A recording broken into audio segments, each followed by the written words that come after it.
18 বছর পর আবারও রাষ্ট্র ক্ষমতায় বাংলাদেশ জাতীয়তাবাদী দল বিএনপি। ত্রয়োদশ জাতীয় সংসদ নির্বাচনে বিজয়ের মধ্য দিয়ে দলটির নেতৃত্বে শুরু হলো নতুন অধ্যায়। আর সেই অধ্যায়ের কেন্দ্রবিন্দুতে তারেক রহমান। কারাবাস, দীর্ঘ প্রবাস জীবন, রাজনৈতিক বিতর্ক ও অনিশ্চয়তার পথে পেরিয়ে এবার সরাসরি নির্বাচনে নেতৃত্ব দিয়ে দলকে ক্ষমতায় আনলেন তিনি। প্রধানমন্ত্রীর মুকুটে যখন দেশের কাণ্ডারি, রক্তাক্ত জুলাই গণ অভ্যুত্থানের পর নতুন বাংলাদেশের প্রথম জাতীয় সংসদে বাংলাদেশ জাতীয়তাবাদী দল বিএনপি ও তার আমরা প্রত্যাশা করছি যে আইন শৃঙ্খলা বাহিনী তারা গত রাতেও চেষ্টা করেছেন, আজকেও নিশ্চয়ই তারা তাদের সেই চেষ্টা অব্যাহত রাখবেন। এই প্রথমবারের মতো জাতীয় সংসদ নির্বাচনে সরাসরি অংশ নিয়ে নেতৃত্ব দিলেন তারেক রহমান। ঢাকার শীতকালের কুয়াশা ভেদ করে 25শে ডিসেম্বরের সেই ফেরা অনেকের কাছে তা ছিল কেবল একজন রাজনীতিকের দেশে ফেরা নয়, বরং একটি অধ্যায়ের পুনরারম্ভ। প্রায় 17 বছর প্রবাস জীবন শেষে যখন তারেক রহমান বাংলাদেশের মাটিতে পা রাখেন, তখনই স্পষ্ট হয়ে যায় বাংলাদেশের রাজনীতিতে বড় কোনো পরিবর্তনের সময় ঘনিয়ে এসেছে। আরও কয়েকদিন পর মায়ের মৃত্যু, শোকের আবহের মধ্যেই দলের চেয়ারম্যান হিসেবে দায়িত্ব গ্রহণ, আর তার অল্প সময়ের মধ্যেই ত্রয়োদশ জাতীয় সংসদ নির্বাচন। এই নাটকীয় ঘটনা প্রবাহের শেষে বিএনপির ক্ষমতায় ফেরা, যা দলটির জন্য 18 বছরের অপেক্ষার আছে। আমি সকলকে আহ্বান করব, আসুন আমরা সকলে মিলে চেষ্টা করি মানুষ যাতে শান্তিপূর্ণভাবে, সুন্দরভাবে তাদের এই অধিকারটি প্রয়োগ করতে পারে। রাজনৈতিক বিশ্লেষকদের মতে খালেদা জিয়ার দণ্ড ও অসুস্থতার পর থেকে কার্যত দল পরিচালনায় ছিলেন তারেক রহমান। ফলে তার নেতৃত্বে আসা ছিল অনেকটাই অনিবার্য। তবে এবারের নির্বাচনই তার একক নেতৃত্বের প্রথম বড় পরীক্ষা। দলকে দীর্ঘ সময় ক্ষমতার বাইরে রেখে সাংগঠনিকভাবে টিকিয়ে রাখা যেমন চ্যালেঞ্জের ছিল, তেমনি ভোটের মাধ্যমে জনসমর্থন প্রমাণ করাও ছিল বড় প্রশ্ন।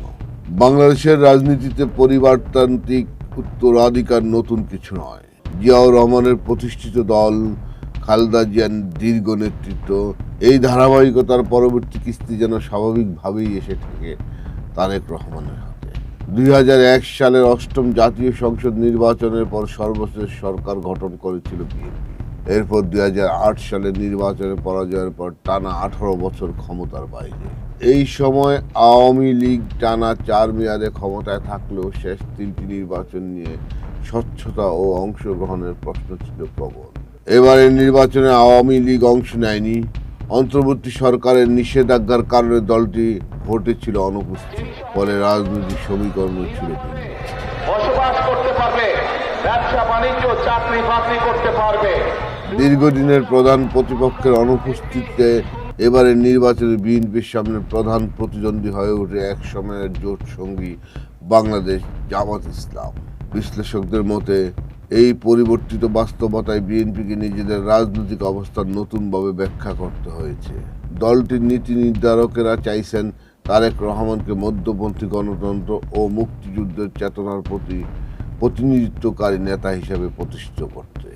নির্বাচনী প্রচারণায় দুর্নীতি দমন, প্রশাসনিক সংস্কার ও আইন শৃঙ্খলা নিয়ন্ত্রণকে অগ্রাধিকার দেওয়ার ঘোষণা দেন বিএনপি।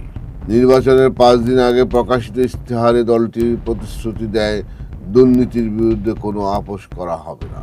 পদ্ধতিগত ও আইনি সংস্কারের মাধ্যমে স্বচ্ছতা ও জবাবদিহি নিশ্চিত করা হবে। বিভিন্নভাবে বিভ্রান্ত করার বা অনৈতিক কাজ করার তারা চেষ্টা করছে, কাজে তাদের প্রতি নিশ্চয়ই মানুষের বিরূপ ধারণা হবে। তবে তারেক রহমানের রাজনৈতিক পথ চলায় বিতর্ক নতুন নয়। 2007 সালে সেনা সমর্থিত তত্ত্বাবধায়ক সরকারের সময় দুর্নীতির অভিযোগে গ্রেপ্তার হন তিনি।